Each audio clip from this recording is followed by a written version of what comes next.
Hey, today I'm going to take you through one of my lower body workouts.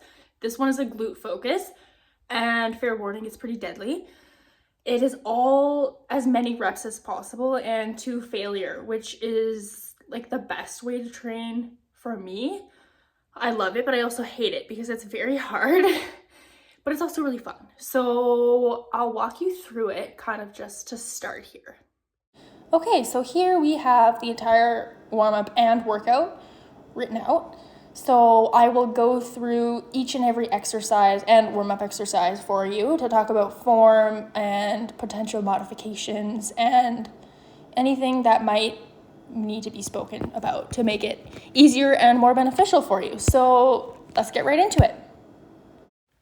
Okay, so this is the band that I'm using. It's cute, it's purple, and it's a medium kind of strength, so I really like it.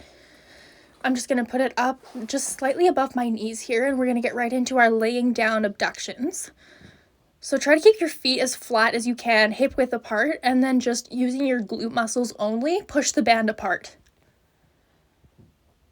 We're going to do the same thing here, except we are propping ourselves up on our arms. This is just using a slightly different part of our glute muscle, and then of course our last one, we're going to be sitting up on our bum using our arms to prop us up. And then we're going right into our hip thrust abductions. You're definitely going to feel this. Try to mind muscle connect with the idea that you're using your glutes, if that makes sense. I could have said that better, but yeah. Anyways, this is the side walks. Again, make sure that you're thinking about activating your glute. That's a better way of saying it, as you kind of walk to the side. And then, of course, the same thing here. We're going to be doing sumo squats. And I'll flip the other way so you can see exactly how deep I'm going. But as you're doing this, make sure you're thinking, like, I'm using my glute muscle to do this. And it honestly really helps you to activate it. So push against that band. Make sure you're not having your knees go over your toes. That's very important to protect your knees. And here we're going to do some step-ups. I didn't film the other side, but of course I switched to the other side. Notice how I'm doing it very slowly. And here we're going to grab our yoga block or maybe just like a hardcover book or something to prop up our front leg.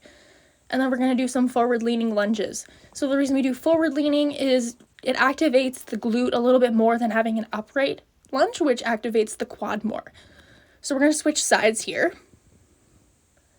Nice, slow, and controlled. Try to lower your knee all the way down to the ground.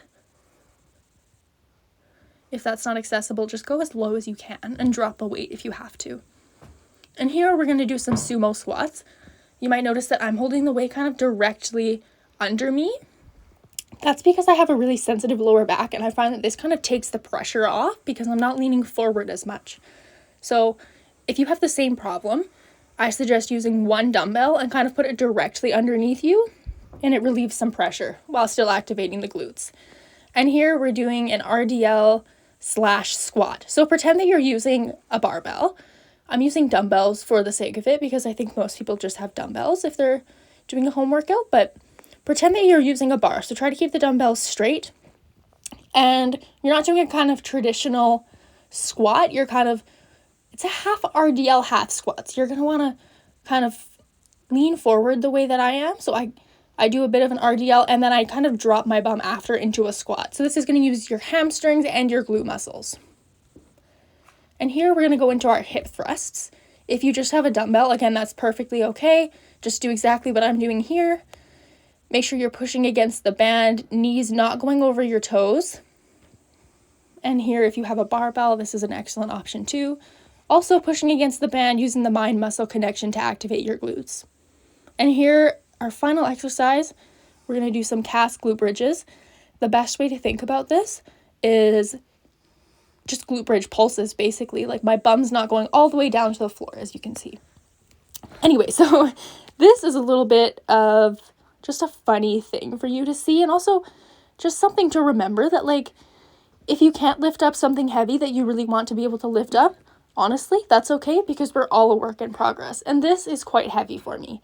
I'm a lower weight, higher rep type of girl, which is hypertrophy training focused, but I'm trying to get a little bit of an increase in strength. So, okay, if you can't lift something really heavy, like this, I have 2 45s and 2 25s.